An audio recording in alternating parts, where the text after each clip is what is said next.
નમસ્કાર વિદ્યાર્થી મિત્રો, ધ એક્સપર્ટ એકેડમીની યુટ્યુબ ચેનલ પર દરેક વિદ્યાર્થીનું ખૂબ ખૂબ હાર્દિક સ્વાગત છે. આપણે ધોરણ 11 કોમર્સ વાર્ષિક પરીક્ષા એસાઇનમેન્ટ 2026 નું સોલ્યુશન શરૂઆત કરી રહ્યા છીએ. સૌપ્રથમ આપણે વિભાગ સી ભાગ 1 પ્રકરણ 2 નું જે દાખલાઓ તમને વિભાગ સી માં આપેલા છે આ લેક્ચરની અંદર આપણે એનું સોલ્યુશન કરવા જઈ રહ્યા છીએ. જે પણ વિદ્યાર્થી મિત્રોએ હજુ સુધી the expert academy YouTube channel subscribe ન કરી હોય તો સબસ્ક્રાઇબ કરી દો, લાઈક કરી દો અને તમારા મિત્રો સુધી શેર કરવાનું બિલકુલ ભૂલતા નહીં. વધારે સમય નહીં લેતા આપણે શરૂઆત કરીએ છીએ વિભાગ સી. વિભાગ સી માં ભાગ 1 નું પ્રકરણ નંબર 2 એની અંદરથી આપણને પ્રશ્ન પૂછેલો છે કે નીચેના વ્યવહારોની બેવડી અસર જણાવો. આપણે દાખલાની અંદર શું લખવાનું કીધું છે? બેવડી અસર. તો બેવડી અસર માટે તમારે જુઓ ક્રમ, વ્યવહાર, ઉધાર અને જમા આવી રીતે કોલમ બનાવવામાં આવશે. કયા કયા છે? ક્રમ, વ્યવહાર, ઉધાર અસર અને જમા અસર. તો સૌથી પહેલો ક્રમ લખીશું આપણે. સૌથી પહેલો વ્યવહાર શું છે? ભરત પાસેથી 20,000 ની લોન લીધી. તો અહીંયા વ્યવહારમાં તમારે સેમ ટુ સેમ લખી દેવાનું કે ભરત પાસેથી 20,000 ની લોન લીધી. 20,000 ની લોન લીધી. ઓકે, તો સૌથી પહેલા ઉધાર અસર અને જમા અસર આપણે સમજવાની છે. લોન લીધી એટલે લોનના બદલામાં આપણે શું મળ્યું છે? પૈસા મળ્યા હશે, રોકડ અથવા બેંક હોઈ શકે. તો અહીંયા ઉધાર અસરમાં શું થાય છે? રોકડ આવે છે. રોકડ આવે છે એટલે કયું ખાતું આવશે? રોકડ ખાતે આવશે. કયા ખાતે આવશે? એક તો રોકડ ખાતે ઉધાર કરવામાં આવશે. જમા કોના ખાતે કરવામાં આવશે? અહીંયા ભરત આપનાર છે. કોણ આપનાર છે? ભરત લોન આપનાર છે. તો કોના ખાતે લખીશું? અહીંયા ભરત આપનાર છે. ભરત લોન આપનાર છે. તો જમા કોના ખાતે કરવામાં આવે? ભરતની લોન ખાતે. ભરતની લોન ખાતે શું કરવામાં આવશે? જમા કરવામાં આવશે. બીજા નંબરનો વ્યવહાર શું છે? જુઓ, 10,000 નો માલ ચોરાઈ ગયો. 10,000 નો માલ શું થઈ ગયો? ચોરાઈ ગયો. તમારે વ્યવહારના કોલમમાં વ્યવહાર લખી દેવાનો. હું અહીંયા વ્યવહાર લખતો નથી. 10,000 નો માલ ચોરાઈ ગયો એટલે શું કહેવાય? નુકસાની કહેવાય. ચોરીથી થયેલ નુકસાની કહેવાય. એને શું છે? નુકસાન છે. નુકસાન છે એટલે શું થશે? ચોરીથી થયેલ નુકસાન ખાતું આવશે. ચોરીથી થયેલ નુકસાન. અને શું ચોરાઈ ગયું છે? માલ ચોરાઈ ગયું છે.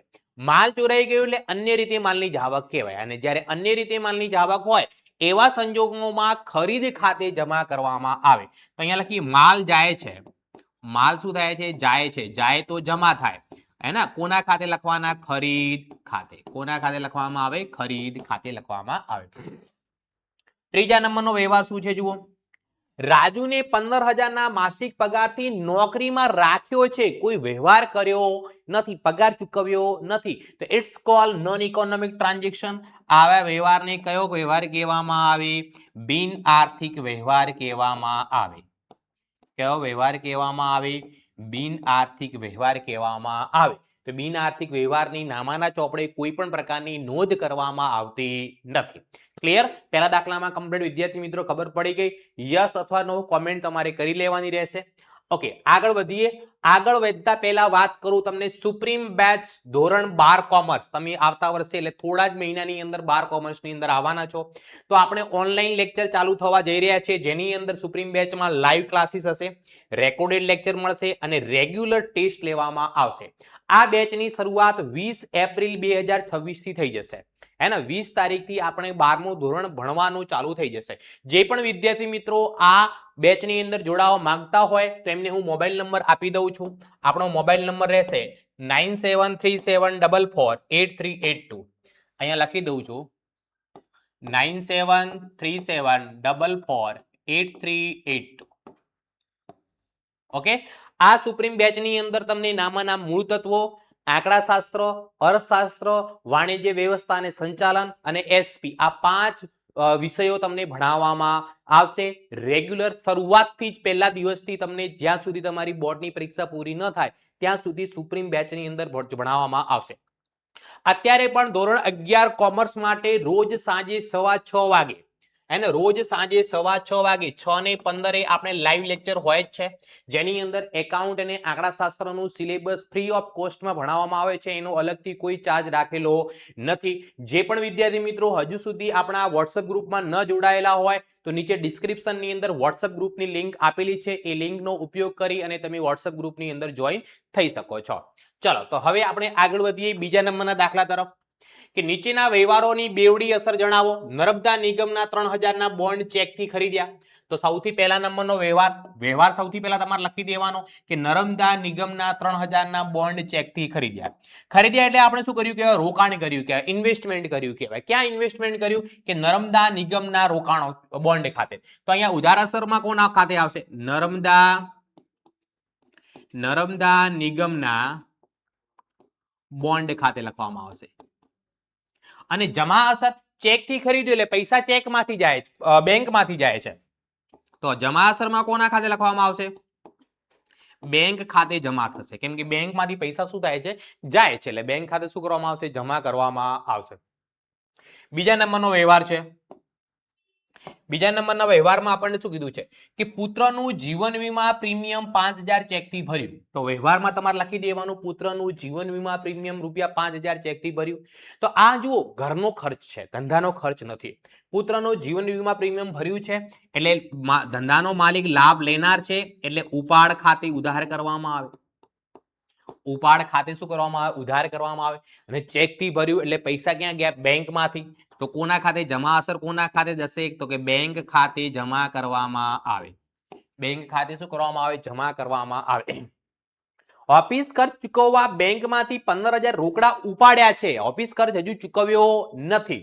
એને અહીંયા દરેક વિદ્યાર્થી ખાસ ધ્યાન રાખવું પડશે ત્રીજા નંબરના વ્યવહારમાં કે ઓફિસ ખર્ચ કરવા માટે પૈસા ઉપાડ્યા છે, ઓફિસ ખર્ચ આપણે ચૂકવ્યો નથી. તો ધંધાની અંદર બેંકમાંથી પૈસા આવે છે એટલે રોકડ ખાતે ઉધાર કરવામાં આવે.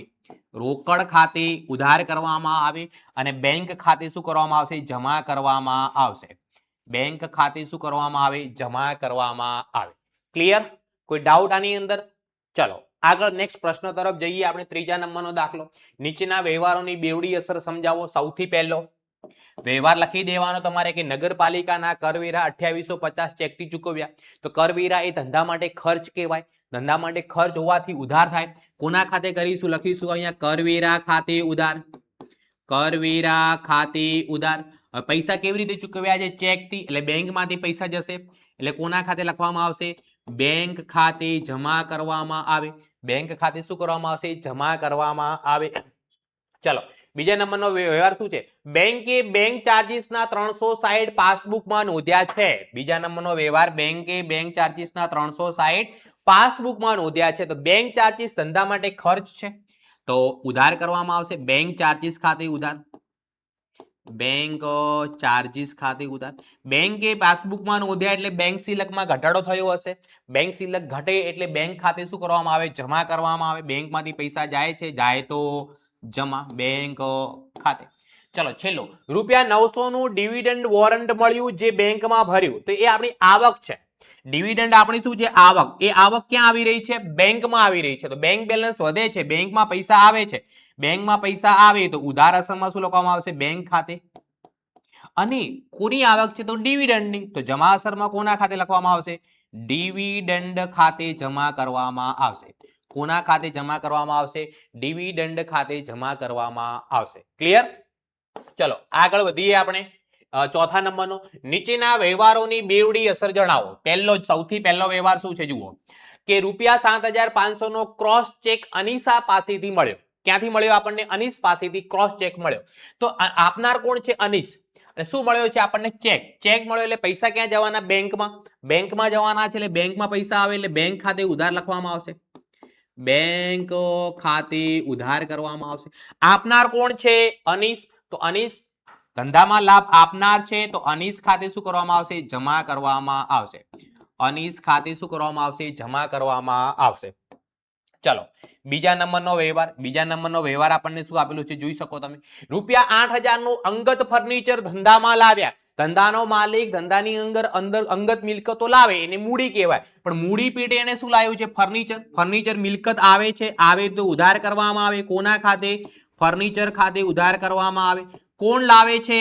તો કે ધંધાનો માલિક લાવે છે. ધંધાનો માલિક ધંધાને કંઈ પણ આપે એને શું કહેવાય? મૂડી. તો મૂડી ખાતે જમા અસર કરવામાં આવશે.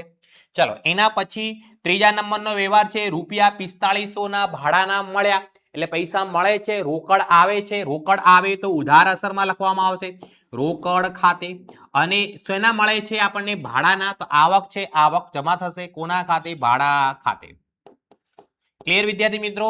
જે પણ વિદ્યાર્થી મિત્રોએ હજી સુધી the expert academy YouTube channel subscribe ન કરી હોય તો સબસ્ક્રાઇબ કરી દો, લાઇક કરી દો અને તમારા મિત્રો સુધી શેર પણ કરી દો. જે પણ વિદ્યાર્થી મિત્રો આપણા વોટ્સઅપ ગ્રુપમાં જોડાયેલા ન હોય તો નીચે ડિસ્ક્રિપ્શનની અંદર વોટ્સઅપ ગ્રુપની લિંક આપેલી છે. એ લિંકનો ઉપયોગ કરીને તમે વોટ્સઅપ ગ્રુપની અંદર જોઈન થઈ શકો છો.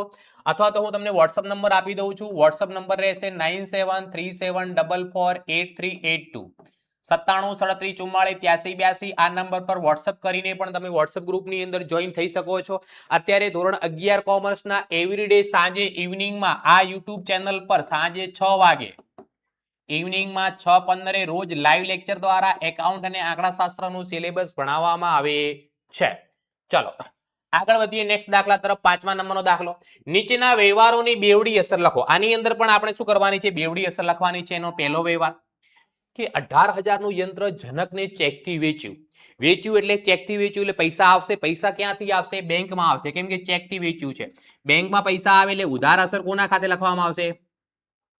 બેંક ખાતે. કેમ બેંકમાં પૈસા આવે છે? શું વેચ્યું આપણે? યંત્ર.